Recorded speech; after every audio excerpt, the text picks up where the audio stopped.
Very good afternoon dear all student. कैसे हो सब लोग? उम्मीद करती हूँ सब लोग ठीक होंगे और स्वस्थ होंगे। आप अपनी तैयारी अच्छे से कर रहे होंगे क्योंकि आपका जो एग्ज़ाम है वैसे तो वो होना था 10 जून से ही, लेकिन इसको पोस्टपोन कर दिया गया है और जिसकी वजह से जो एमटीएस का एग्ज़ाम है वो आप कर दिया गया है 19 जून से। तो स्टूडेंट, अगर आप चैनल पे न्यू हो तो चैनल को सब्सक्राइब कर देना, बेल आइकन को प्रेस करना ताकि नोटिफिकेशन इजीली आप तक पहुंच सके।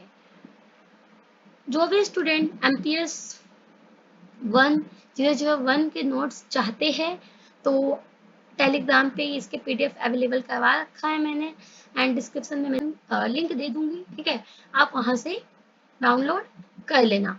एंड ये जो इम्पोर्टेंट क्वेश्चन हम आज करने वाले हैं ये मोस्ट इम्पोर्टेंट क्वेश्चन है। देखो एग्जाम में ना आपको कोई 5% ही करने होंगे। ठीक है, आपको जो करने हैं कोई 5% अटेम्प्ट करने होंगे। वहां पे दिए होंगे आपके 10 क्वेश्चन दिए होंगे, तो उसमें से आपको कोई 5 क्वेश्चन ही करना है। ये जो क्वेश्चन है मोस्ट इम्पोर्टेंट क्वेश्चन, ये मैंने लास्ट के 5 to 6 ईयर के पेपर को एनालाइज किया और उसके बेस पे मैंने चूज किया कि कौन कौन से क्वेश्चन जो है मोस्ट रिपीटेड है। उसके बेस पे मैंने क्या किया, आपका ये नोट्स रेडी किया है। ये मोस्ट इम्पोर्टेंट है। ठीक है, इसमें मैंने 35 के करीब यहाँ पे मैंने क्वेश्चन रेडी किए हैं विद आंसर्स। अगर आपके एग्जाम में यहाँ से कुछ भी आ जाता है तो आपको तो वैसे भी कोई 5 ही करने हैं, तो आप इन 35% को अच्छे से कर लो क्योंकि कोई 5 ही आपको अटेम्प्ट करने हैं। आएंगे तो 10, लेकिन मोस्ट प्रोबेबिलिटी है कि इन्हीं में से वो क्वेश्चन आएंगे। तो हम स्टार्ट करते हैं वीडियो को। जैसे पहला जो क्वेश्चन है आपका वो है राजनीतिक सिद्धांत क्या है, इसकी प्रकृति और उद्देश्य स्पष्ट कीजिए। देखो किसी भी क्वेश्चन को स्टार्ट करने से पहले आप उसका इंट्रोडक्शन दोगे कि उसकी प्रस्तावना क्या है। देखो यहाँ पे जो पर्पस है पेजेस भरना नहीं है, आपको सिर्फ ए सीट दी जाती है, बी सीट यहाँ पे नहीं दी जाती। आप एमए के स्टूडेंट हो, यहाँ पे बी सीट नहीं दी जाती है। ए सीट जो होते हैं उसको अच्छे से उसी में सारे क्वेश्चन आपको करने होते हैं सॉल्व। जो आपके आंसर्स होंगे मैक्सिमम जो होगा 4 to 5 पेजेस का ही होता है। मैक्सिमम ज़्यादा 6 पेजेस आप लिख सकते हो, इससे ज़्यादा मत लिखो। ठीक है, इससे ज़्यादा आपका लिखने का कोई फायदा नहीं है। आपके जो है यहाँ कॉन्फिडेंस देखे जाते हैं कि आपने लिखा कितना अच्छा आंसर है। पेजेस भरना कोई मैटर नहीं करता यहाँ पे, आपके जो कंटेंट होते हैं वो कितना अच्छा होना चाहिए ये देखा जाता है। ठीक है, तो यहाँ हमने स्टार्ट किया है आंसर को विद इंट्रोडक्शन। क्या है राजनीतिक सिद्धांत? राजनीतिक सिद्धांत क्या है कि राजनीतिक विज्ञान की वह शाखा है जो राज्य सरकार, न्याय, अधिकार, स्वतंत्रता, समानता और सत्ता का एवं राजनीतिक संस्थाओं का क्या करता है, ये गहन विश्लेषण करती है, यानी कि डीप एनालिसिस करते हैं। यह न केवल ये बताता है कि राजनीति कैसे काम करती है, बल्कि यह भी विश्लेषण करता है कि जो राजनीति है वो कैसी होनी चाहिए।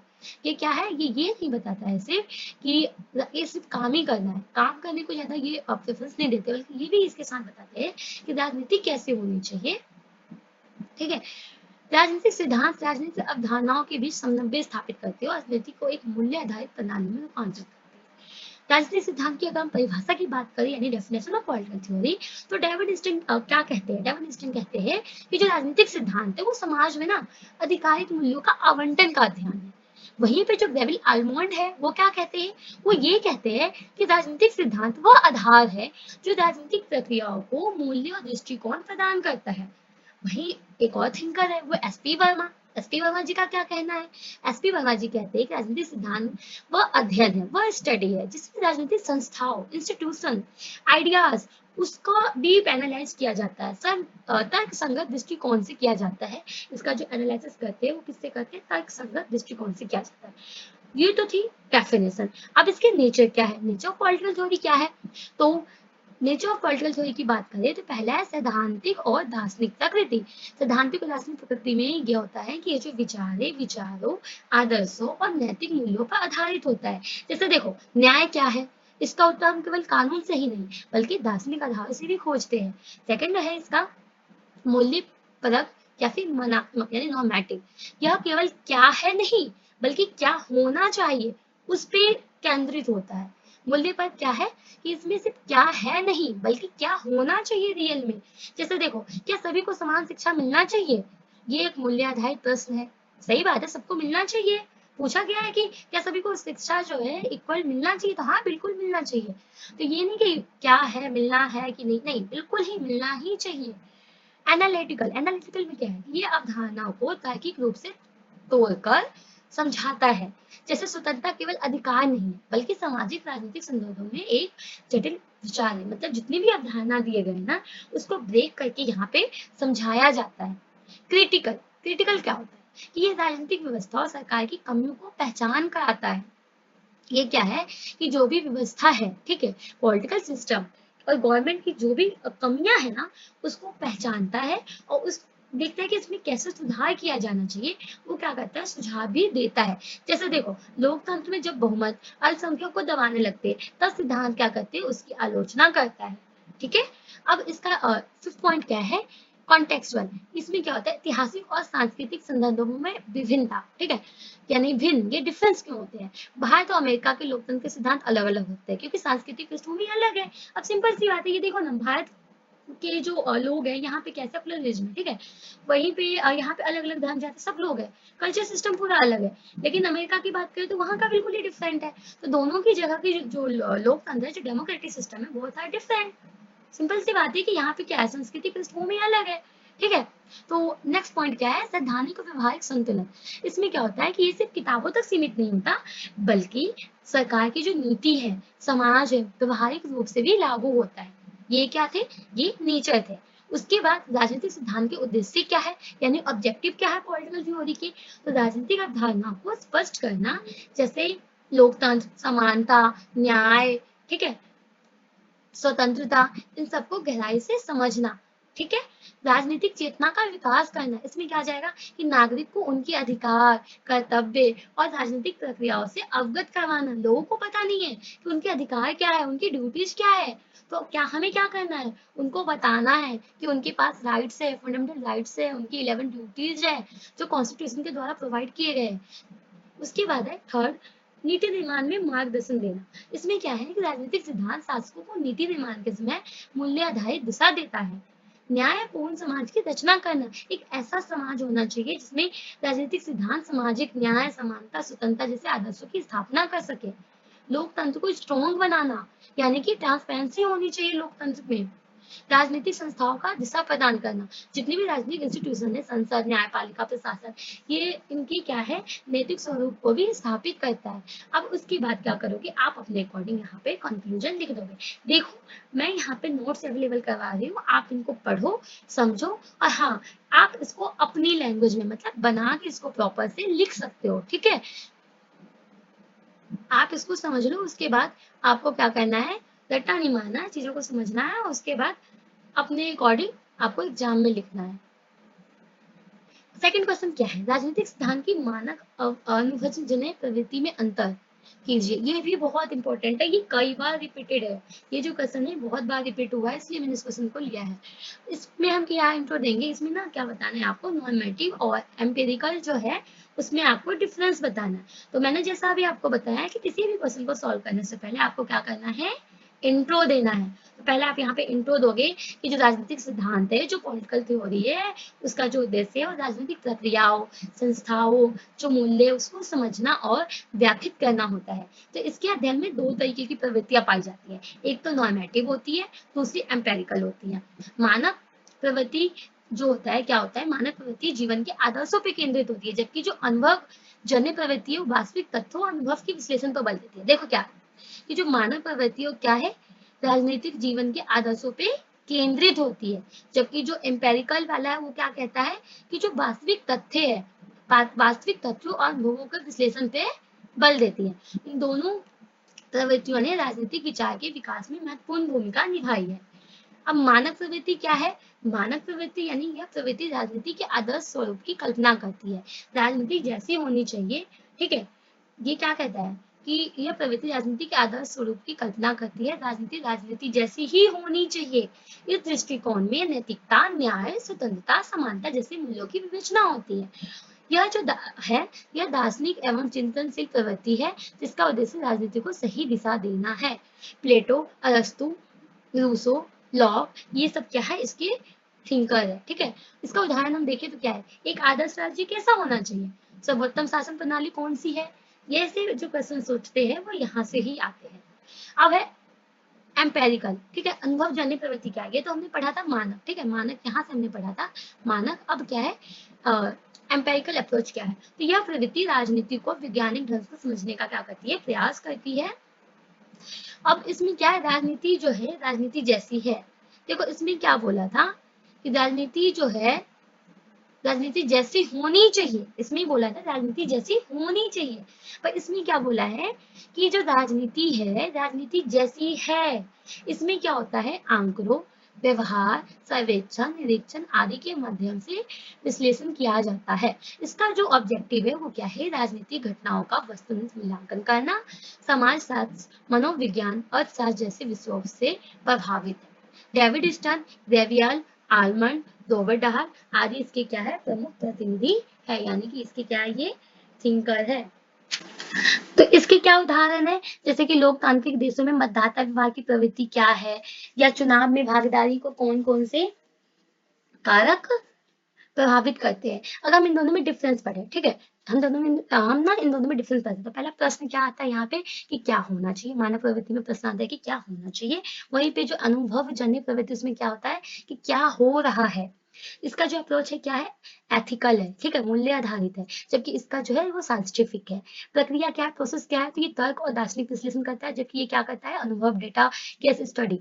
उसके अलावा इसका जो स्वरूप है, स्ट्रक्चर कैसा है, आदर्शवादी है। यहीं पे जो अनुभवजन्य है ये क्या कहता है, ये कहता है रियलवादी है, यानी कि रियलिज्म जो यथार्थवादी है, ये यथार्थवादी को उससे रिलेट करता है, ठीक है। इसके जो थिंकर है वह प्लेटो, लॉक, रॉल्स, वर्ली, जबकि इसकी कौन से है, स्टर्नडाहल, अल्मंड, साइमंड। इसका ऑब्जेक्टिव क्या है, नैतिक दिशा देना, इसका ऑब्जेक्टिव क्या है, नैतिक दिशा देना, जबकि इसका क्या है, व्यवहारिक समझ बढ़ाना। अब क्या है, सीमा क्या है, तो ये कहता है व्यवहार से दूर रहना चाहिए, और ये क्या कहता है, नैतिकता से दूर रहना चाहिए। तो इन दोनों में ये डिफरेंस है, हमने इसका कंपैरेटिव डिफरेंस पढ़ा। और इसके अलावा जो ये है समकालीन संदर्भ में क्या क्या है, कसम 90 है, यानी synthesis in contemporary political theory. तो देखो आधुनिक राजनीति में आधुनिक राजनीतिक विज्ञान में मानव और अनुभव जनित प्रवृत्ति के बीच समन्वय की जरूरत महसूस की गई। जॉन रॉल्स ने थ्योरी ऑफ जस्टिस में न्याय का नैतिक ढांचा दिया, लेकिन उसका जो आधार था वो तथ्यात्मक सामाजिक संस्थाओं पर रखा गया। वहीं पे अमर्त्य सेन ने कैपेबिलिटी अप्रोच में मानव और अनुभव जनित दोनों विधियों का मेल किया। आज इसलिए आज की जो राजनीतिक थ्योरी है वो केवल नैतिकता या व्यवहार दोनों में किसी एक तक सीमित नहीं किया जा सकता, ठीक है। आई होप आपको ये समझ में आ गया कि इन दोनों क्वेश्चन में क्या क्या लिखना है। 2 क्वेश्चन अभी तक हमने कर लिए, अब हम करते हैं क्वेश्चन नंबर 3। समकालीन राजनीतिक सिद्धांत की विशेषता क्या है, what is the feature of the contemporary political theory, यानी कि जो अभी कंटेम्परेरी पॉलिटिकल थ्योरी इसके फीचर्स क्या क्या है। तो देखो राजनीतिक सिद्धांत विकास की प्रक्रिया में समकालीन काल एक बहुत ही इंपॉर्टेंट स्टेप है। 1950 के बाद क्या हुआ, विशेष रूप से जो सेकंड वर्ल्ड वॉर हुआ था उसके बाद दुनिया में सामाजिक, आर्थिक और राजनीतिक बदलावों के कारण राजनीतिक सिद्धांत की प्रकृति में भी चेंज आया, और यह बदलाव पारंपरिक आदर्शवादी यथार्थवादी दृष्टिकोण से हटकर अधिक था बहुआयामी, व्यवहारिक और समावेशी बन गया। उसके बाद अब हम इसमें पढ़े कि इसकी विशेषता क्या है। तो पहला तो प्लूरलिज्म यानी बहुलतावाद। इसमें क्या था कि समकालीन राजनीतिक सिद्धांत यह मानता है कि समाज में विविध विचारधाराओं, समूह और पहचान होती है। ये एक विविधता की वजह क्या करता है, विविधता और सह अस्तित्व को बढ़ावा देता है। रॉबर्ट डहाल जैसे विद्वान ने लोकतंत्र में शक्ति के वितरण को समझने के लिए बहुलवादी दृष्टिकोण को ही अपनाया है। जैसे रॉबर्ट डहाल ने किसको अपनाया, बहुलवादी जो बहुलतावादी दृष्टिकोण है प्लूरलिज्म है उसको। तो एक यहाँ पे विशेषता क्या निकल के आया कि प्लूरलिज्म। सेकंड क्या है कि रिविवल ऑफ नॉर्मेटिव फंक्शन, मूल्य आधारित पुनरुत्थान। इसमें क्या है कि व्यवहारवादी आंदोलन के बाद जब 1970 की बात करें, 1970 के दशक में राजनीतिक सिद्धांत फिर से नैतिक और मानव प्रश्नों की वापसी हुई, जैसे कि न्याय क्या है, क्या एक अच्छा समाज क्या, मतलब एक अच्छा समाज क्या होता है। तो यहाँ पे जॉन रॉल्स की वही थ्योरी ऑफ जस्टिस प्रवृत्ति इसका क्या बना, एक मुख्य उदाहरण बन गया। थर्ड इसका दृष्टिकोण क्या कहता है, थर्ड में मतलब थर्ड फीचर्स क्या कहता है कि स्वायत्ता और आलोचना का दृष्टिकोण यानी क्रिटिकल ऑटोनोमस अप्रोच। इसमें क्या है कि समकालीन राजनीतिक सिद्धांत केवल सत्ता को बैठ ठहराने का उपकरण नहीं है, बल्कि उसका आलोचनात्मक विश्लेषण भी करता है। यहाँ पे कौन है, यहाँ मिशेल फुको ने सत्ता के छुपे हुए स्वरूपों की व्याख्या की और बताया कि कैसे ज्ञान और सत्ता आपस में जुड़ते हैं। समावेशित और हाशिए की विमर्श यानी इंक्लूसिव मैरिजिनल डिस्कोर्सेस। इसमें क्या है, समकालीन सिद्धांत स्त्रीवाद, दलित विमर्श, आदिवासी अधिकार, लैंगिक विविधता, नस्लीय न्याय जैसे विषयों को मुख्य धारा में लाता है। जैसे इसमें कौन है, मार्था नुसबाउम, गायत्री चक्रवर्ती, स्पिवक, अंबेडकर, ये सब थे आदि ने हाशिए के समुदाय को केंद्र में रखा। देखा होगा आपने कि अगर बी आर अम्बेडकर की हम बात करें तो उनके साथ कितनी ज्यादा मतलब जास्ती हुई थी, कितना प्रॉब्लम उनको फेस करना पड़ गया था, हाशिए पे रखा गया था, ठीक है, उनको डोमिनेट किया गया था। तो इस तरीके से ये जो लोग हैं जैसे Martha Nussbaum and Gayatri Chakravorty, Spivak, Ambedkar, ये सब थे जो भी लोग जो भी समुदाय हाशिए पे था उसको इन्होंने क्या किया, केंद्र में रखा। उसके बाद इसका फिफ्थ फीचर्स बहुविषयक दृष्टिकोण। ये क्या है, इंटरडिसिप्लिनरी ओरिएंटेशन, यानी समकालीन राजनीति सिद्धांत, समाज शास्त्र, मनोविज्ञान, अर्थशास्त्र, संस्कृति, आयाम, अध्ययन, मानवाधिकार आदि से गहराई से जुड़ता है। इससे राजनीतिक विश्लेषण अधिक व्यापक और जमीनी होता है। व्यवहार और संरचना दोनों का समन्वय, synthesis of structure and agency. ये क्या कहता है कि समकालीन सिद्धांत केवल संस्थाओं यानी कि स्ट्रक्चर या फिर एजेंसी पर केंद्रित नहीं होता, बल्कि ये दोनों के बीच संबंधों को गहराई से समझने का प्रयास करता है। जैसे कि एंथनी गिडेंस का संरचनात्मक द्वैत सिद्धांत, एंथनी गिडेंस के बारे में आपने पढ़ा होगा, तो आपको याद होगा कि जो एंथनी गिडेंस का जो संरचनात्मक द्वैत सिद्धांत था वो ऐसा ही था कि स्ट्रक्चर एजेंसी पर केंद्रित नहीं था, बल्कि दोनों के संबंधों के जो गहराई थी उसको भी समझने का प्रयास किया गया था। ग्लोबल और स्थानीय संदर्भों का तुलना, यानी कि balance of global and local. इसमें क्या है कि वैश्वीकरण के संदर्भ में समकालीन सिद्धांत सार्वभौमिकता और स्थानीय पहचान के बीच संबंधों को विश्लेषित करता है, जैसे कि कॉस्मोपॉलिटिज्म, पारंपरिक स्वायत्त बनाम वैश्विक नैतिकता। ठीक है, फिर ये हो गया, ये थर्ड क्वेश्चन भी हमारा कंप्लीट हो गया। देखो कंक्लूजन जो है आप अपने अकॉर्डिंग जो भी आपको समझ में आता है, पूरे क्वेश्चन में क्या आपको समझ में आया है पूरा एनालाइज किया, उसके बाद अपने अकॉर्डिंग आप कंक्लूजन लिखो। ठीक है, इसको कोई याद करने की जरूरत नहीं है। फिर राजनीतिक सिद्धांत, चौथा क्वेश्चन है मोस्ट इंपोर्टेंट, ये आपके असाइनमेंट में भी आया था, फर्स्ट क्वेश्चन ही था आपका असाइनमेंट का कि राजनीतिक सिद्धांत का उद्भव का पता लगाइए और उसकी महत्व क्या क्या है। तो ये जो है ये असाइनमेंट में भी आया है, पेपर में भी आया है। तो देखो राजनीतिक सिद्धांत का उद्भव की अगर हम बात करें तो उद्भव मानव सभ्यता के उत्थान के साथ ही विकसित हुई थी और एक दीर्घकालिक प्रक्रिया थी जिसमें सामाजिक संगठन, सत्ता, शासन और न्याय व्यवस्था के प्रश्नों का चिंतनशील विवेचन शामिल है। स्टार्टिंग में मानव समाज में जो छोटे छोटे समूह में लोग एक साथ रहते थे, तब नेतृत्व और सामाजिक व्यवस्था के आधार स्वाभाविक रूप से विकसित होने लगे। उस समय परिवार, कबीले और जनजाति की जो पारंपरिक नीतियों के माध्यम से सामाजिक अनुशासन स्थापित होता था। इसी क्रम में क्या हुआ कि राजनीतिक सिद्धांत की जड़ें प्राचीन मानवीय अनुभवों से नहीं थी और प्राचीन काल के दर्शन एवं ग्रंथ की अगर हम बात करें, जैसे भारत में वेद, उपनिषद, महाभारत, रामायण जैसे ग्रंथ जो नैतिकता में, धर्म में, कर्तव्य में और शासन के आदर्शों में गहन विचार विमर्श देखने को मिलता है। यूनान में राजनीतिक सिद्धांत की बात करें कि जो तो भारत की उसमें था कॉन्टेक्स्ट में, अब यूनान की बात करें तो यूनान में राजनीतिक सिद्धांत के विकास में प्लेटो, अरस्तु, ये जो थे इन्होंने भी अपना काफी महत्वपूर्ण योगदान दिया। कर्तव्यों का विशेष महत्व वो बताया। प्लेटो ने राज्य ग्रंथ में आदर्श की परिकल्पना प्रस्तुत की जिसमें न्याय, समानता, नागरिक कर्तव्यों की विशेष महत्व था। अरस्तु की बात करें तो अरस्तु ने राजनीतिक नामक ग्रंथ में विभिन्न शासन प्रणालियों जैसे कि राजतंत्र, लोकतंत्र, ओलिगार्की, तो इन सब का क्या किया, एक तुलनात्मक अध्ययन किया और यह समझने का प्रयास किया कि किस प्रकार राज्यों और समाज में संतुलन स्थापित किया जा सकता है। इसी प्रकार अगर हम चीन की बात करें तो चीन में कन्फ्यूशियस थे, उन्होंने नेतृत्व, सामाजिक अनुसंधान और हर वर्ग की प्रति उत्तरदायित्व की भावना को राजनीति का आधार बताया। फिर वही हम मध्यकालीन की बात करें कि मध्यकालीन राजनीतिक सिद्धांत, तो मध्यकालीन में क्या हुआ, मध्यकालीन यूरोप में चर्च और जो राजतंत्र के बीच सत्ता संबंधी संघर्ष थे उन्हें राजनीतिक सिद्धांत के नए आयाम खोले। इस दौर में जो थॉमस एक्विनाइस थे जैसे दार्शनिक जो थे वो ईश्वर के आदर्श और नैतिक सिद्धांतों के आधार पर राजनीतिक व्यवस्था की व्याख्या की। यह सिद्धांत केवल संस्था या नीतियों का अध्ययन नहीं करता है, बल्कि क्या ये समाज की संरचना, शक्ति, मानव व्यवहार के संबंधों को भी गहन विश्लेषण प्रस्तुत करता है।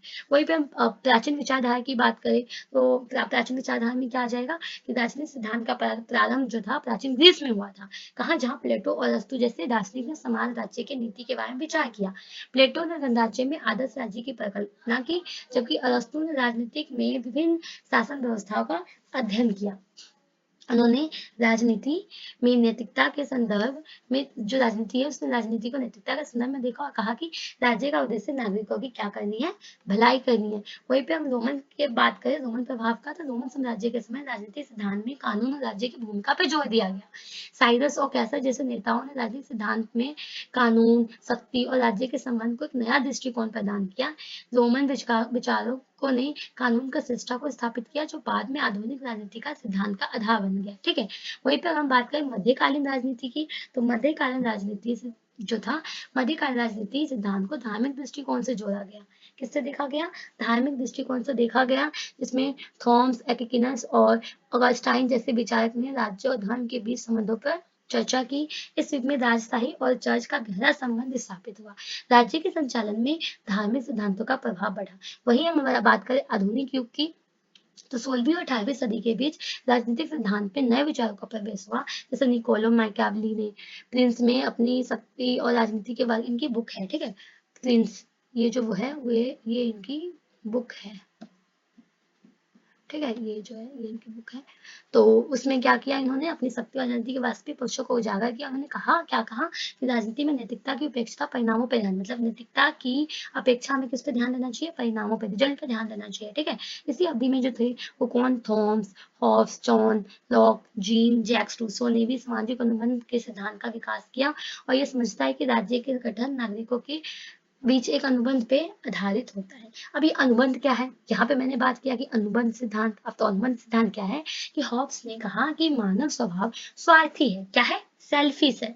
इसलिए एक मजबूत सरकार की आवश्यकता है। लॉक ने इसके विपरीत, जो लॉक है, हॉब्स ने क्या कहा कि मानव जो है वो सेल्फिश है, इसलिए एक मजबूत जो स्ट्रॉन्ग गवर्नमेंट है उसकी आवश्यकता है। वहीं पे जो लॉक है उसने क्या कहा इसके अपोजिट में कि जीवन, स्वतंत्रता और संपत्ति जो है उसके अधिकारों को महत्वपूर्ण बताया। किसने? लॉक ने। तो वहीं पर रूसो ने जनादेश और सामान्य इच्छा की अवधारणा प्रस्तुत की, जिसमें नागरिकों की जो भागीदारी है उस पर जोर दिया। देखो तीनों ने अलग अलग चीजें बताई, अनुबंध सिद्धांत के अंदर ही आ जाएगा आपका। वहीं पे 19वीं सदी के प्रभाव का हम पढ़ेंगे, तो 19वीं सदी में इसका क्या प्रभाव पड़ा कि मार्क्स ने साम्यवाद के सिद्धांत का विकास किया, जो वर्ग संघर्ष और सामाजिक असमानता पर केंद्रित था। उसी समय उदारवादी समाजवादी विचारधाराओं के बीच विवाद उत्पन्न हुए, जिससे राजनीतिक सिद्धांत अधिक जटिल बन गया, ठीक है। अब इसी कॉन्टेक्स्ट में समकालीन राजनीति क्या था, तो 20वीं सदी की बात हुई, तो 20वीं सदी में राजनीतिक सिद्धांत एक नए आयाम को छुआ। जैसे हन्ना अरेंट, जॉर्ज ऑरवेल जैसे विचारक जो थे वो सत्ता में आए और स्वतंत्रता न्याय के मुद्दों पर उन्होंने क्या किया, गहराई से चर्चा किया। अब कौन आ रहे? हन्ना अरेंट, जॉर्ज ऑरवेल, ये नए नए विचार उभर के आ रहे, विचारक उभर के आ रहे सामने। तो इन्होंने ये समकालीन सिद्धांतों में व्यक्तिवाद, क्या? व्यक्तिवाद, सामूहिकता और वैश्वीकरण के जैसे मुद्दों को शामिल किया। देखा कितना चेंज होता जा रहा है कि 19वीं में क्या था, 20वीं में क्या था, पहले क्या था। फिर इसके महत्व क्या है? ये तो था कि इसका उद्भव ऐसे हुआ। अब इसके महत्व क्या है? देखो स्टूडेंट, हो सकता है यहाँ पे 2 क्वेश्चन बन जाए एक ही क्वेश्चन में। अगर उद्भव की बात कर दे तो आप इतना उद्भव लिख देना, ठीक है। काफी कुछ है, ये समझ के लिखोगे तो बहुत बड़ा आंसर है ये। और अगर महत्व पूछ दे, मैंने एक ही में 2 बना दिया है, एक क्वेश्चन में 2 क्वेश्चन बन गए। अगर ये दोनों एक साथ ही पूछ दे तो शॉर्ट करके लिखना, ताकि टाइम थोड़ा सा मैनेज हो जाए, ठीक है। तो महत्व क्या है? Providing moral and ethics direction, यानी कि जो मानवीय और नैतिक दिशा है वो प्रदान करना। राजनीति केवल सत्ता का खेल नहीं, राजनीतिक सिद्धांत यह सुनिश्चित करता है कि सत्ता का प्रयोग नैतिक और मानवीय मूल्यों के अनुरूप हो। ये शासन को न्याय, स्वतंत्रता, समानता और सार्वजनिक भलाई की कसौटी पर परखता है। ये इसके लिए ये सारी चीजें इंपॉर्टेंट है, ठीक है। सेकंड क्या है? गाइडिंग पॉलिटिकल इंस्टीट्यूशन, यानी राजनीतिक संस्थाओं का मार्गदर्शन। राजनीतिक सिद्धांत लोकतंत्र, प्रतिनिधित्व, विधायी, कार्यपालिका और न्यायपालिका जैसी संस्थाओं के लिए बुनियादी विचारी ढांचे के लिए ढांचे उपलब्ध कराता है। यह उन्हें केवल तकनीकी संस्थाएं नहीं रहने देता, बल्कि मूल्य आधारित संस्थाओं में बदल देता है। केवल तकनीकी संस्थाएं नहीं रहने देता, बल्कि ये मूल्य आधारित संस्थाओं में भी ये बदल देता है, ठीक है। तो ये क्या करता है? गाइडेंस प्रोवाइड करता है इंस्टीट्यूशंस को। आलोचनात्मक और विचारशील दृष्टि विकसित करना, यानी राजनीतिक सिद्धांत सत्ता के जो दुरुपयोग है और सामाजिक अन्याय है उस पर प्रश्न उठाने की, क्वेश्चन करने की क्षमता विकसित करता है। यह राजनीतिक व्यवस्थाओं की सीमाओं को पहचानने, सुधारने की प्रेरणा देता है। बहुलता और विविधता को मान्यता देना। समकालीन युग में राजनीतिक सिद्धांत हमें यह समझने में मदद करता है कि समाज में अनेक प्रकार के हित, पहचान, संस्कृति सह अस्तित्व रखते हैं। यह विविधता का सम्मान करता है और समावेशी स्वतंत्र जो समावेशी लोकतंत्र है, लोकतंत्र को सशक्त करता है। सार्वजनिक नीति निर्माण में योगदान। अब क्या है? राजनीतिक जो सिद्धांत है ये नीतियों के निर्माण में बुनियादी प्रश्न उठाता है कि क्या यह नीति न्यायपूर्ण है, क्या यह नीति सबकी जो स्वतंत्रता है सुनिश्चित करती है, मतलब क्वेश्चन करता है ये। क्या यह नीति मानव गरिमा की रक्षा करती है, मतलब यहाँ पे बोला गया है जो सार्वजनिक नीति है, जो भी पॉलिसी बनाई गई है ना लोगों के लिए, तो ये उसमें क्वेश्चन पुट करता है कि क्या जो ये है ये जस्टिसफुल है, क्या सबको स्वतंत्रता मिलेगी, क्या ये मानव की गरिमा की रक्षा करती है, ठीक है। तो इस तरीके का क्वेश्चन भी ये पूछती है। इसके थिंकर कौन कौन से हैं? देखिए थिंकर पर्सपेक्टिव्स, तो प्लेटो, जैसा हमने पढ़ा कि जो राजनीति को नैतिकता के साथ जोड़ते हुए आदर्श की कल्पना करता है, ठीक है, आदर्श राज्य की कल्पना करता है।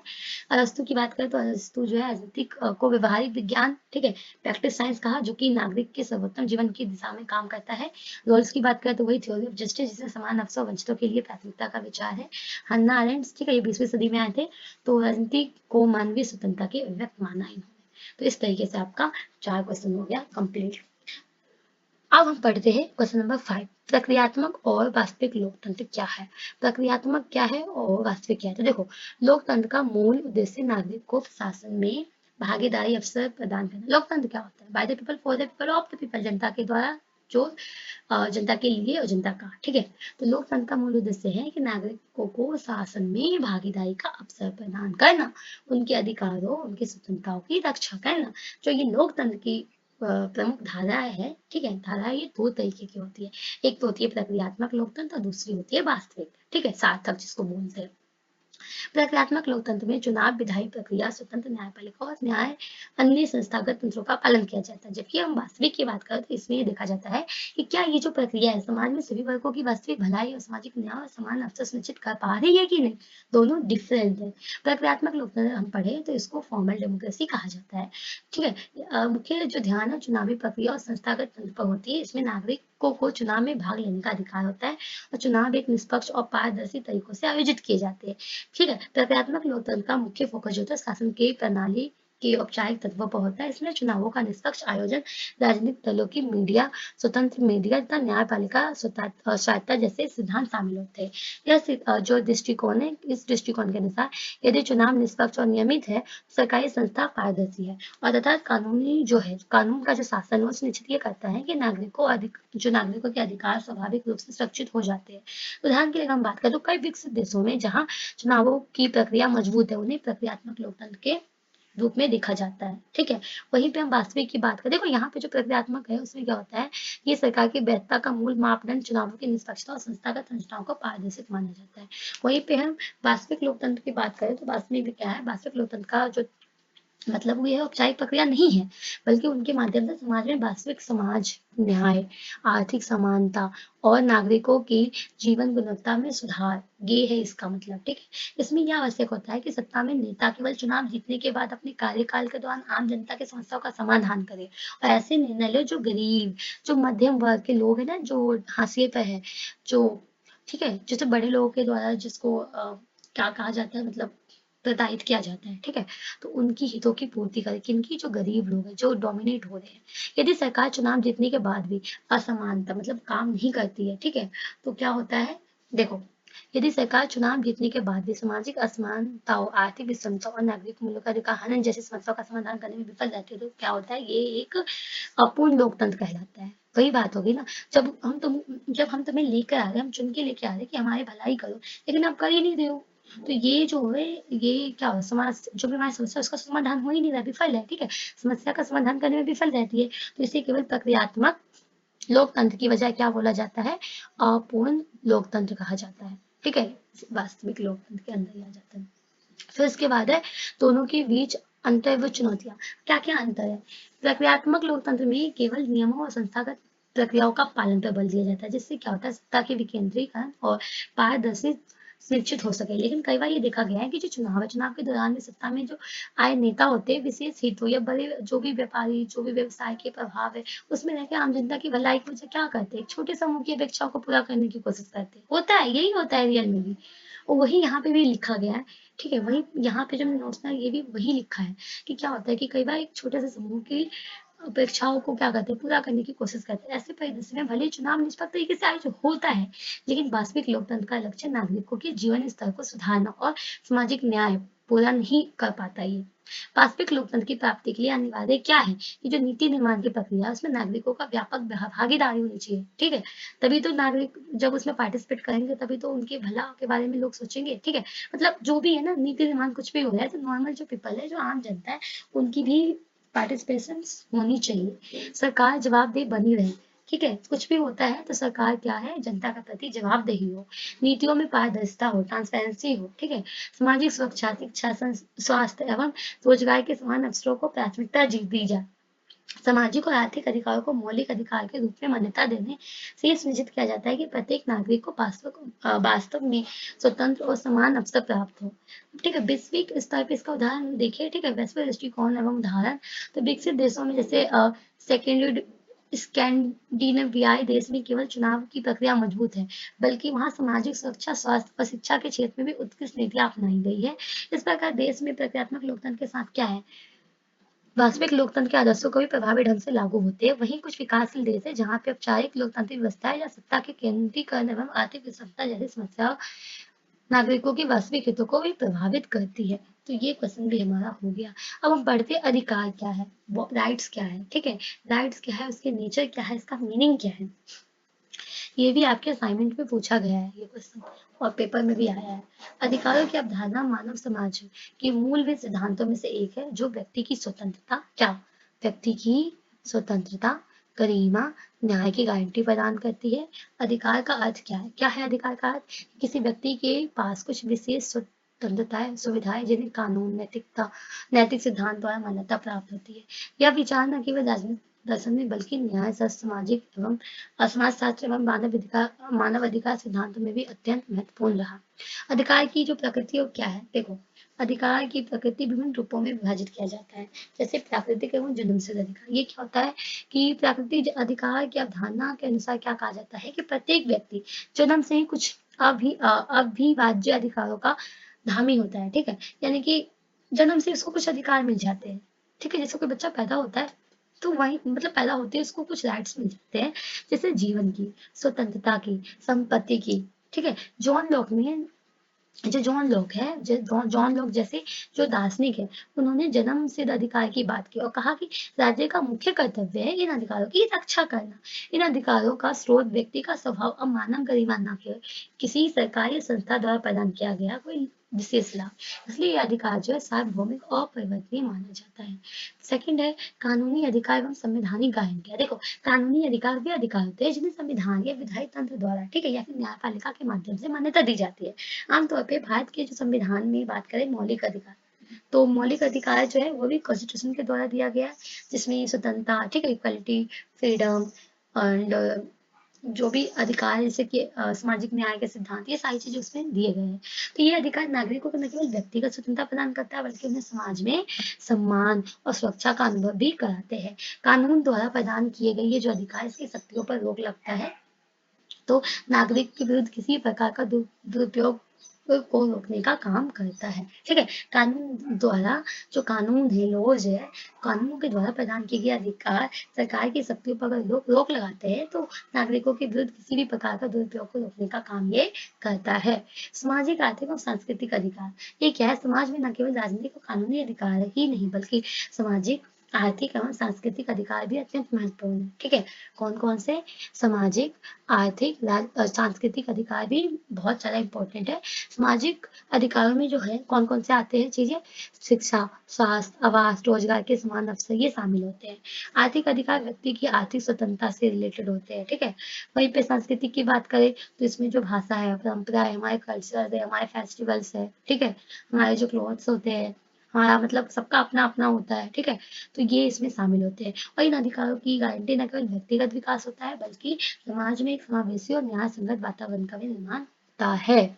अधिकारों का महत्व एवं सामाजिक न्याय, अधिकार केवल व्यक्तिगत स्वतंत्रता का प्रतीक नहीं है बल्कि सामाजिक न्याय और राष्ट्रीय एकता के स्तंभ में भी है।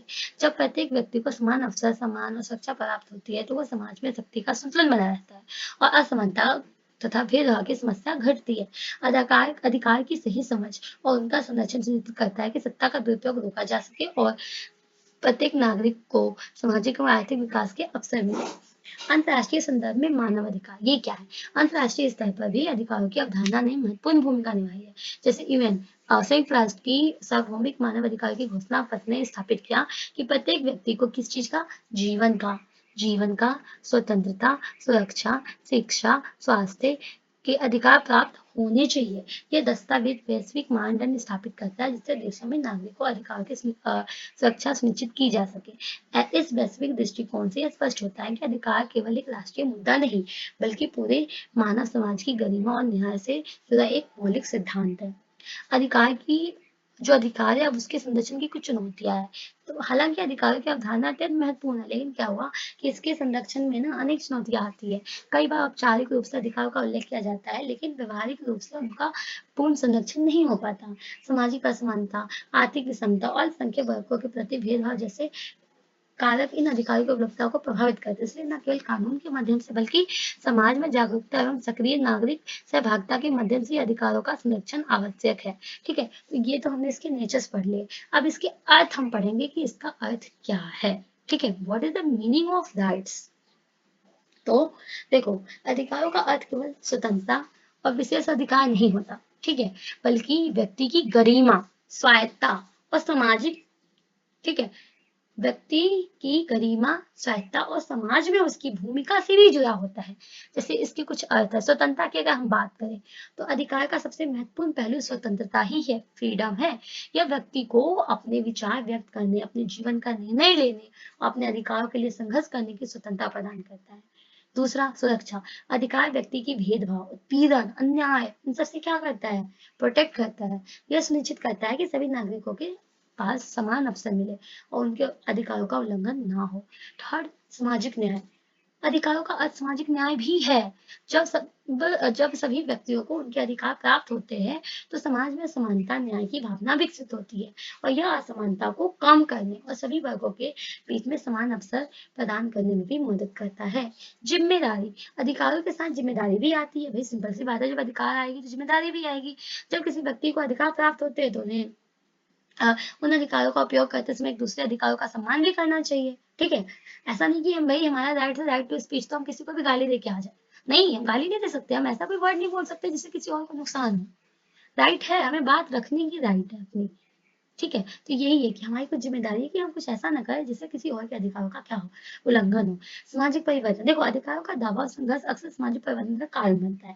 जब लोग अपने अधिकारों के लिए खड़े होते हैं तो केवल अपनी स्थिति को सुधारते हैं, बल्कि समाज में व्यापक बदलाव भी लाना चाहते हैं। ठीक है, ऐसा नहीं है कि कोई व्यक्ति अपने लिए खड़ा हो जाए। अब जैसे मान लो कोई है, जैसे सपोज एक गर्ल है, वो खुद के लिए पढ़ रही है, खुद के लिए नहीं, वो समाज के लिए स्टडी कर रही है कि अगर वो कुछ बन जाएगी तो उसके जो आसपास के एरिया के जो लोग हैं वो भी अपनी बेटों को पढ़ाएंगे, मतलब कुछ इस तरीके से। तो यहाँ यही बोला गया है कि जब लोग अपने अधिकार के लिए खड़े होते हैं तो वो केवल अपनी स्थिति को नहीं सुधारते, बल्कि समाज के जो आसपास का होता है ना वातावरण, उसमें भी वो बदलाव लाते हैं। ठीक है, समझ में आ गया होगा आई होप। अब क्वेश्चन नंबर 7, नकारात्मक स्वतंत्रता। देखो, क्वेश्चन आता है कि नकारात्मक और सकारात्मक में डिफरेंस बताओ। वो भी मैंने किया है यहाँ पे सॉल्व। पहले हम नकारात्मक को पढ़ते हैं कि नकारात्मक क्या है। देखो, नकारात्मक स्वतंत्रता का तात्पर्य है उन स्वतंत्रता से जिसमें व्यक्ति पर किसी बाहरी हस्तक्षेप या बाधा का अभाव। अभाव का मतलब क्या होता है कि कमी हो, मतलब ना हो। ऐसा स्वतंत्रता जिसमें किसी भी तरीके का कोई रोक टोक ना हो। अक्सर इसको क्या बोला जाता है, जब रोक टोक नहीं है तो क्या बोलेंगे, अवरोध मुक्त बोलेंगे, है ना। इस विचारधारा के अनुसार क्या है कि व्यक्ति का वह अधिकार वह बिना किसी बाहरी दखल अंदाजी के ना वो अपनी इच्छा अनुसार कोई भी कार्य कर सकता है। ठीक है, अब ऐसा नहीं कि मर्डर करके आ जाओ। ठीक है, आधुनिक राजनीतिक दर्शन में अवधारणा को सबसे प्रमुख रूप से ईसाई वर्लिन के लेखन के स्थान पे मिला है, जिसने स्वतंत्रता के दो सिद्धांत बताए, एक तो नकारात्मक, एक सकारात्मक। ठीक है, इस दोनों के बीच उन्होंने क्या किया, अंतर स्थापित किया। नकारात्मक स्वतंत्रता का मूल सार क्या है। देखो, नकारात्मक स्वतंत्रता का मुख्य जो आधार है वो यह है कि व्यक्ति के कार्य में बाहरी हस्तक्षेप नहीं होना चाहिए। ठीक है, बाहरी हस्तक्षेप में राज्य द्वारा लगाए गए जो नियम है, जो सामाजिक दबाव है, या किसी भी संस्था द्वारा, किसी भी इंस्टीट्यूशन द्वारा जो लगाई गई बाधा है वो शामिल होती है। तो ये चीज ना होनी चाहिए। जब व्यक्ति इन बाधाओं का अभाव होता है तो अपनी निजी निर्णय स्वतंत्र ले। जब देखो, जब किसी भी तरीके का रोक टोक ना लगाया जाए तो जो व्यक्ति है क्या है, वो अपना अपने अकॉर्डिंग डिसीजन कर सकता है। ये भी होता है। ठीक है, जैसे मान लो आपको आपके फादर है, वो कहते हैं कि आप एमए करो और आपका मन है एमएससी करने का। ठीक है, आपने बीएससी किया है लेकिन वो है आगे आपको मास्टर में करवाना चाहते हैं एमएससी, मतलब वो एमए करने को बोल रहे हैं, आप एमएससी करना चाहते हो। तो यहाँ क्या, आपके जो फादर आप पे प्रेशर डाल रहे हैं कि नहीं नहीं, लेकिन वहां पे क्या प्रेशर हटा दिया जाए तो आपको बोल रहे कि जा बेटा जो मन है वो करो, तो क्या करोगे, आप अपने अकॉर्डिंग कोशिश लोगे कि मेरे को इस चीज में इंटरेस्ट है, मैं तो यही वाला फील्ड चूज करूंगा। सेम वही चीज यहाँ पे बोला गया है कि जब बाधा का अभाव हो जाता है, जब हमारे ऊपर प्रेशर नहीं पड़ता, तो हम अपना जो निजी डिसीजन है ना वो आसानी से ले सकते हैं। ठीक है, यहाँ पे एग्जाम्पल भी दिया गया है कि किसी नागरिक पर बिना कारण पुलिस या सरकार द्वारा रुकावट न डाली जाए तो अपने दैनिक गतिविधियों और व्यक्तिगत निर्णय को स्वतंत्र रूप से संचालित करने की अनुमति मिलती है। ठीक है, ईसाई बर्लिन, जो ईसाई बर्लिन है उसका अप्रोच क्या है, दृष्टिकोण क्या है? तो ईसाई बर्लिन ने नकारात्मक स्वतंत्रता को स्थिति के रूप में वर्णित किया जहां व्यक्ति के ऊपर बाहरी शक्ति द्वारा जबरदस्ती या वांछित हस्तक्षेप ना हो। उनके अनुसार क्या है कि स्वतंत्रता व्यक्ति की निजता, आत्मनिर्णय और स्वायत्तता की गारंटी देती है। बर्लिन के विचार में नकारात्मक स्वतंत्रता का मतलब है नहीं में हस्तक्षेप, अर्थात किसी भी व्यक्ति या संस्था द्वारा उसकी निजी कार्यों में अनावश्यक दखलंदाजी नहीं होनी चाहिए। सही बात है, क्यों करोगे भाई दखलंदाजी? फिर वहीं पे यहाँ पे एक उन्होंने जैसे ईसाई बर्लिन का ये था, उन्होंने डिफरेंस किया इन दोनों में कि नकारात्मक सकारात्मक फ्रीडम मतलब पॉजिटिव और नेगेटिव फ्रीडम में क्या है।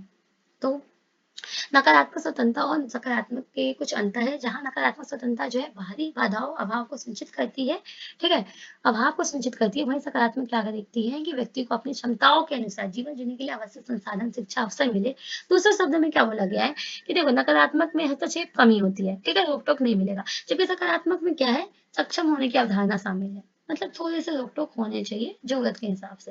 राजनीतिक नीतियों और सामाजिक संरचनाओं को इन दोनों स्वतंत्रता के बीच संतुलन बनाए रखना एक चुनौतीपूर्ण कार्य है।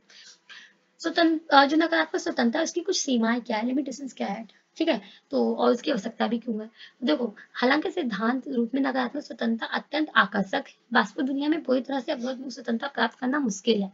राज्यों द्वारा बनाए गए कानून, सुरक्षा उपाय, सामाजिक नियम कभी कभी व्यक्ति की व्यक्तिगत स्वतंत्रता पर प्रभाव डालते हैं। जैसे देखो, राष्ट्रीय सुरक्षा के नाम पर लगाई गई सीमा या इंटरनेट में सेंसरशिप व्यक्ति की निजता एवं अभिव्यक्ति की स्वतंत्रता में बाधा उत्पन्न करती है, ठीक है, इसलिए नकारात्मक स्वतंत्रता की रक्षा करते हुए सुनिश्चित करना आवश्यक है कि सामाजिक नैतिकता एवं सार्वजनिक हित की आवश्यकता का भी ध्यान रखना जाए।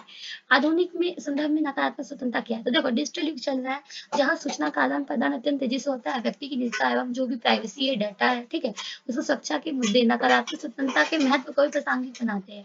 सोशल मीडिया, इंटरनेट, सेंसरशिप और सरकारी निगरानी के विषय पर चर्चा करते हुए ये देखा जाता है कि किसी व्यक्ति की निजी डेटा पर अनावश्यक नियंत्रण होता है, उसे नकारात्मक स्वतंत्रता में बाधा आती है। देखो, कभी कभी पूरा अगर छूट दे देना तो लोगों की जो निजी डेटा है, प्राइवेसी है, ठीक है, प्राइवेट डेटा है, उसको लीक कर दिया जाता है, तो उस कंडीशन में क्या होता है, बाधा तो लगनी ही चाहिए।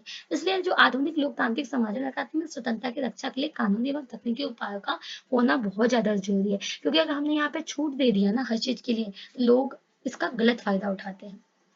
तो ये था। उसके बाद है समानता के लिए संघर्ष का पता लगाइए, यानी कि जो समानता है, ठीक है, इक्वालिटी है, उसके लिए संघर्ष क्या है। तो समानता के लिए संघर्ष मानव इतिहास का एक अनिवार्य और नियंत्रण सामाजिक राजनीतिक आंदोलन रहा है, जिसका उद्देश्य प्रत्येक व्यक्ति को समान अवसर, अधिकार, सम्मान प्रदान करना। यह संघर्ष न केवल व्यक्ति के स्तर पर बल्कि सामाजिक, आर्थिक, राजनीतिक स्तर पर भी समानता की मांग को उजागर करता है। इतिहास में वो चाहे भारत में जातीय असमानता के विरोध हो, महिलाओं के अधिकार की मांग हो या आर्थिक विषमताओं विरुद्ध आंदोलन की बात हो, सभी ने समानताओं के सिद्धांत को स्थापित करने का प्रयास किया।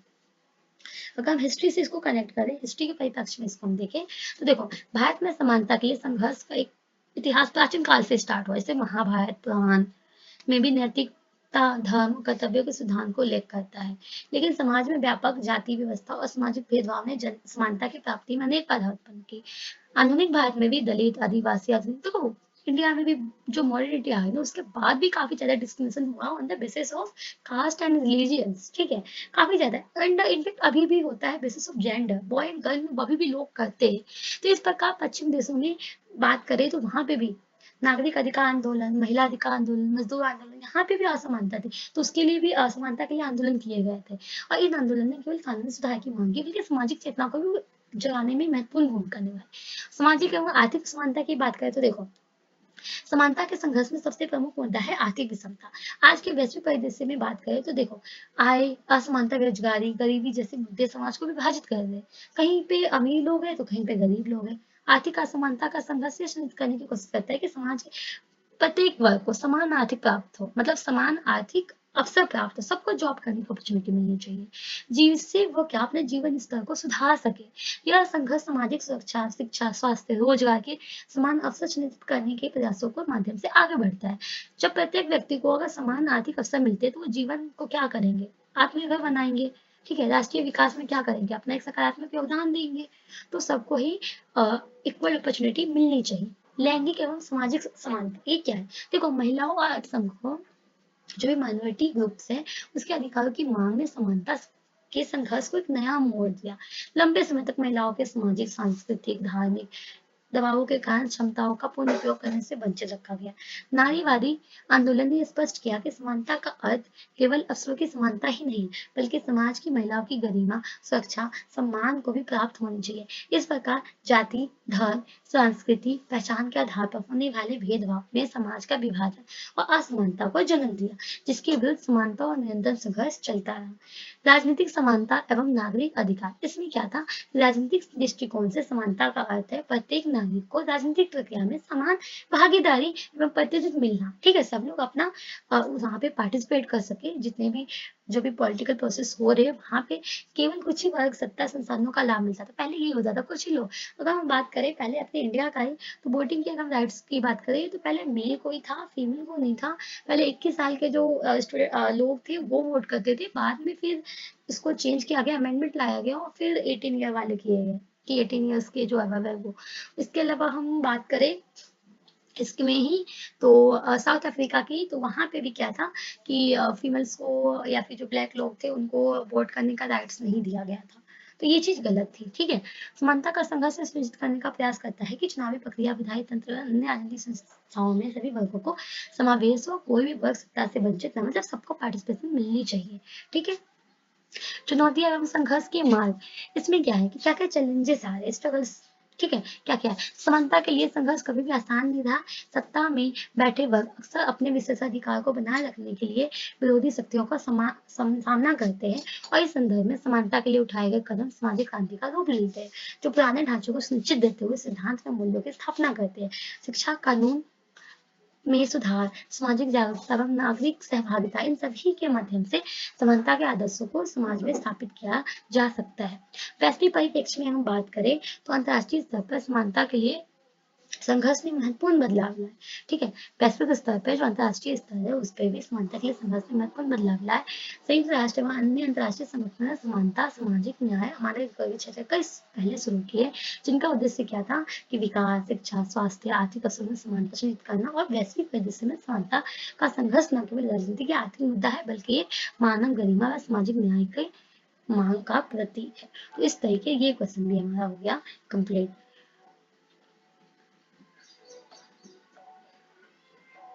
अब आता है हमारा 9 क्वेश्चन, जॉन रॉल्स की उपयोगितावाद की आलोचना। देखो, उपयोगितावाद जो है उसकी आलोचना क्या क्या जॉन रॉल्स ने। तो देखो, जॉन रॉल्स के एक प्रमुख राजनीतिक दार्शनिक थे, जो जॉन रॉल्स से एक प्रमुख राजनीतिक दार्शनिक थे। अपने सिद्धांत, न्याय के सिद्धांत में उन्होंने क्या किया, ये जो न्याय का सिद्धांत है इसका एक प्रॉपर क्वेश्चन बना हुआ है। ठीक है, पेपर में आया हुआ है। नीचे वो क्वेश्चन मैंने एक्सप्लेन कर रखे हैं, इसके नीचे हुआ। ठीक है, उपयोगितावाद की आलोचना की है। उपयोगितावाद क्या है? उपयोगितावाद जो कि सबसे बड़े सुख का सिद्धांत है। और ये क्या मानता है? ये मानता है कि किसी कार्य की नैतिकता उसके परिणामों पे आधारित होती है। ठीक है, किसी कार्य की नैतिकता उसके परिणाम के आधार पे निर्धारित होती है।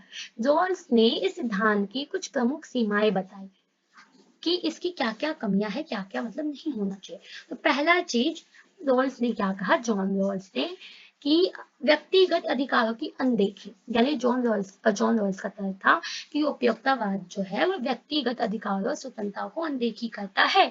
यदि किसी कार्य का परिणाम समाज के अधिकांश लोगों के लिए लाभकारी है, तो ये संभव है कि एक अल्पसंख्यक के अधिकारों का उल्लंघन करे।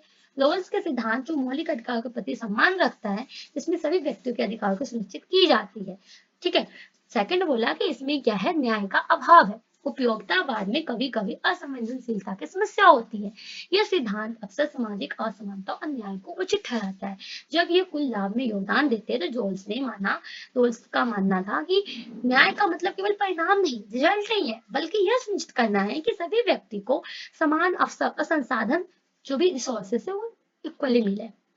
इन्होंने बोला कि दीर्घकालिक दृष्टिकोण की कमी, उपयोगितावाद तात्कालिक सुख को प्राथमिकता देता है, जबकि रॉल्स का सिद्धांत जो है वो दीर्घकालिक न्याय। उन्होंने जो सिद्धांत दिया था ना, जो जस्टिस ऑफ थ्योरी, उन्होंने बोला कि जो उपयोक्तावाद है ये उस टाइम कुछ टाइम के लिए सुख देता है, जबकि इनकी जो थ्योरी है वो दीर्घकालिक न्याय और स्थायी समाधान की बात करता है। रोल्स का गुडिश के सिद्धांत ने जो रोल्स का गुडिश के सिद्धांत है उसमें समाज का निर्माण ऐसे सिद्धांतों पर होता है जो लंबे समय तक न्याय समानता और को सुनिश्चित करता है। देखो हो सकता है ये शॉर्ट क्वेश्चन में आए, जैसे कि होता है ना शॉर्ट नोट, उसमें ये आएगा, तो इतना सफिशिएंट है उसके लिए। या फिर अगर ये लॉन्ग में आता है तो आप वो करोगे कि जो इनके जो सिद्धांत है न्याय का सिद्धांत, उसको आप पहले एक्सप्लेन करोगे, उसके बाद ये पिछली साइड चलोगे, ठीक है। वो मैंने लिख रखे हैं, नीचे है उसके सॉल्व, ठीक है, इसके मतलब पीडीएफ में है वो आंसर। कर्तव्य का महत्व, ये भी शॉर्ट नोट में ही आते हैं कि कर्तव्य के महत्व। देखो जैसे उसमें आया था ना असाइनमेंट में कि 5 आपको करने हैं शॉर्ट नोट्स और लॉन्ग क्वेश्चन में से, तो इट्स योर चॉइस आपको कौन सा करना है, ठीक है। पर ये मोस्ट इंपॉर्टेंट क्वेश्चन है जो हर बार आए हुए, इसलिए मैंने इनको चूज किया है। कर्तव्य का महत्व समाज और व्यक्तिगत जीवन में अत्यधिक होता है। यह नैतिक और सामाजिक जिम्मेदारी की प्रतिनिधित्व करता है जो व्यक्ति को सही और गलत के बीच में भेद करने में मदद करता है। कर्तव्य का पालन न केवल व्यक्तिगत विकास में सहायक होता है बल्कि ये समाज के समुचित कार्य और सामंजस्य को भी सुनिश्चित करता है। क्या क्या है इसमें, पहला नैतिकता और जिम्मेदारी। कर्तव्य व्यक्ति को नैतिक रूप से सही कार्य करने के लिए प्रेरित करता है। यह नैतिक सिद्धांत का पालन करने में मदद करता है जिससे व्यक्ति अपनी जिम्मेदारी को समझता है। जब लोग अपने कर्तव्यों का पालन करते हैं तो ये समाज में सकारात्मक मूल्य स्थापित करता है। दूसरा, समाज का विकास, यानी कर्तव्य का पालन समाज के विकास में महत्वपूर्ण भूमिका निभाता है। जब भी नागरिक अपने कर्तव्यों का निर्वहन करता है तो समाज में सहयोग से स्मृति की भावना बढ़ती है। इससे सामाजिक एकता और सामंजस्य बढ़ता है और समाज का समग्र विकास करने के अवश्य है। थर्ड है व्यक्तिगत संतोष। कर्तव्य का पालन व्यक्ति को आत्मसंतोष और आत्मविश्वास प्रदान करता है। क्या करता है, आत्मसंतोष और आत्मविश्वास प्रदान करता है। जब कोई व्यक्ति अपने कर्तव्यों को पूरा करता है तो अपने कार्यों पर गर्व होता है। सही बात है, जब हम भी अपना कोई काम, जैसे हमें कोई काम दिया जाता है, रिस्पॉन्सिबिलिटी अपना निभाते हैं और जब वो काम पूरा होता है तो हमें प्राउड फील होता है ना। मानसिक और मानसिक भावनात्मक संतुलन भी बनाए रखता है। नेतृत्व और उदाहरण, कर्तव्य निभाने वाले लोग समाज में नेतृत्व का उदाहरण प्रस्तुत करते हैं। उनका कार्य दूसरों को प्रेरित करता है और सकारात्मक बदलाव लाने में सहायक होता है। इस प्रकार कर्तव्य का पालन न केवल व्यक्तिगत स्तर पर बल्कि सामूहिक स्तर पर भी महत्वपूर्ण है। अब है नागरिकता के प्रकार, ठीक है। नागरिकता क्या है, नागरिकता एक व्यक्ति के राजनीतिक, सामाजिक और कानूनी संबंधों को दर्शाती है। इससे विभिन्न प्रकार में वर्गीकृत किए जाते हैं जो कि व्यक्ति के अधिकारों और कर्तव्यों के संदर्भ में महत्वपूर्ण है। अब इसके प्रकार कौन से, पहला है प्राकृतिक नागरिकता, नेचुरल सिटीजन। ये क्या होता है कि नेचुरल सिटीजनशिप में ये जो नेचुरल सिटीजनशिप है इसमें नागरिकता जन्म के समय व्यक्ति को कुछ सत्ता मिलती है, ठीक है।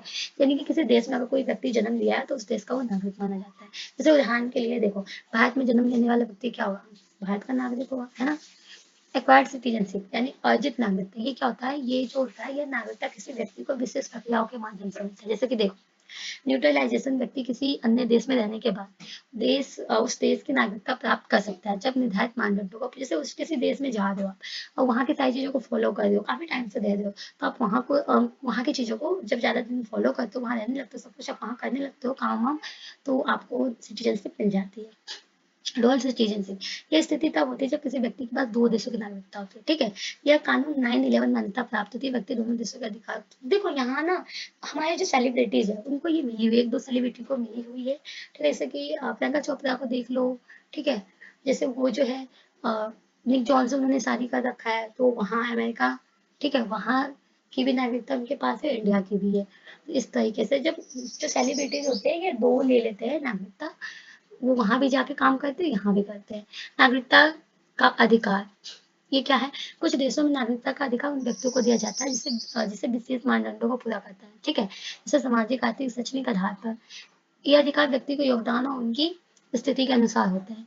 समान नागरिकता क्या होता है, ये सभी नागरिकों को समान अधिकार अवसर प्रदान करता है, चाहे उनकी जाति, धर्म, लिंग कुछ भी हो। यह लोकतंत्र समाज का आधार है जो सभी व्यक्तियों का समान मानता है।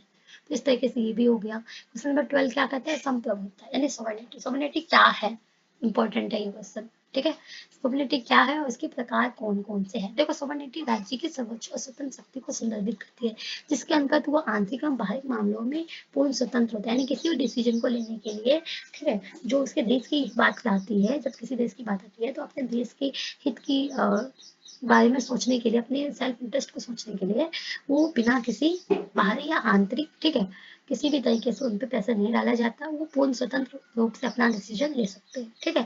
तो ये राजनीतिक विज्ञान का एक मूल सिद्धांत है, राज्य का सत्ता और शासन की वैधता को सुनिश्चित करते हैं। संप्रभुता की अवधारणा को सबसे पहले 16वीं सदी में जीन मोंडा, किसने, जीन मोंडा ने स्पष्ट किया, जबकि थॉमस हॉब्स ने भी इस और अधिक प्रशिक्षित रूप से किया। ठीक है, जैसे पहले तो जीन बॉन्ड ने किया, फिर कौन सा किसने किया, जॉन थॉमस हॉब्स ने। आधुनिक समय में वैश्वीकरण, अंतर्राष्ट्रीय कानून, अंतर्राष्ट्रीय संगठन के प्रभाव के कारण संप्रभुता की पारंपरिक धारणा में कई परिवर्तन हुए। अब देखो जीन बोंडा के अनुसार क्या डेफिनेशन है, तो बोंडा के अनुसार संप्रभुता राज्य की पूर्ण और स्थायी शक्ति है। उन्होंने इसे न्यायिक और विधायी शक्ति के रूप में देखा जो राजा या सरकार के पास होती है। थॉमस हॉब्स क्या कहते हैं, थॉमस हॉब्स ने अपनी पुस्तक लेविथान में क्या कहा कि संप्रभुता राज्य की सर्वोच्च शक्ति है और यह किसी भी प्रकार की चुनौती से मुक्त होती है। जॉन ऑस्टिन ने क्या कहा, उन्होंने अपनी विधायी संप्रभुता के रूप में परिभाषित किया, जिसमें कानून, इनके अनुसार क्या था कि कानून बनाने और उन्हें लागू करने की सर्वोच्च शक्ति होती है। ठीक है, ये इनके अनुसार है। अब इसके क्या क्या टाइप है, आंतरिक संप्रभुता, यह किसी राज्य की अपने आंतरिक मामलों में पूर्ण नियंत्रण और शासन की शक्ति को संदर्भित करता है। जैसे इसके अंतर्गत जो सरकार है, संसद है, न्यायपालिका, वो प्रशासन करते हैं। जैसे भारत की संसद को कानून बनाने की पूर्ण स्वतंत्रता प्राप्त है। ठीक है, बाहरी संप्रभुता यानी एक्सटर्नल सॉवरेनिटी क्या है, किसी राज्य की अंतर्राष्ट्रीय स्तर पर स्वतंत्रता को दर्शाता है।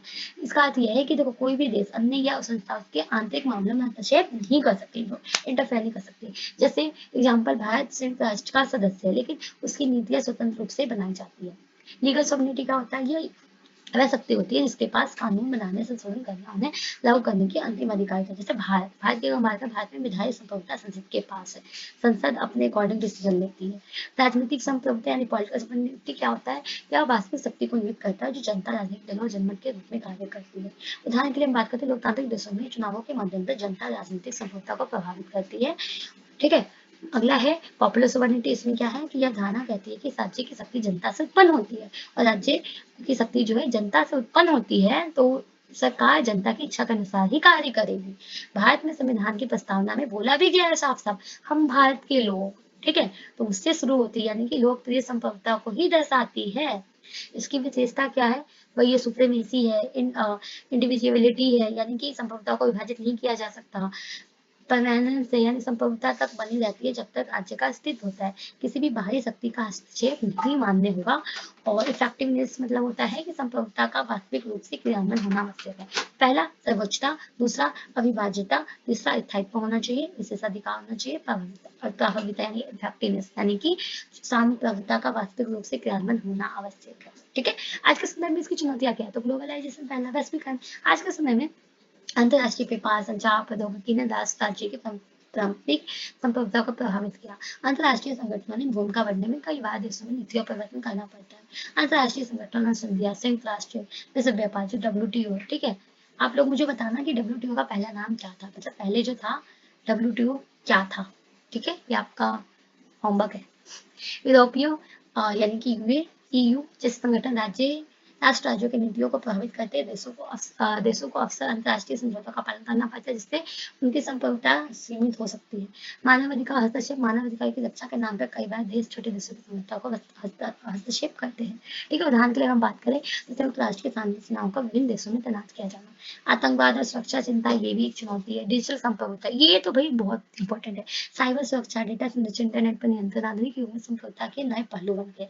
कई बार डिजिटल संप्रभुता की रक्षा के लिए सब कानून बनाए जाते हैं। ठीक है, अब भारत की बात करें, भारत के कॉन्टेक्स्ट में तो भारत संप्रभु, समाजवादी, धर्मनिरपेक्ष और लोकतांत्रिक गणराज्य है, सभी को पता है। ठीक है, और भारत का जो संविधान है, संविधान के अनुच्छेद 1 में ही कहा गया है कि भारत जो है राज्यों का एक संघ होगा।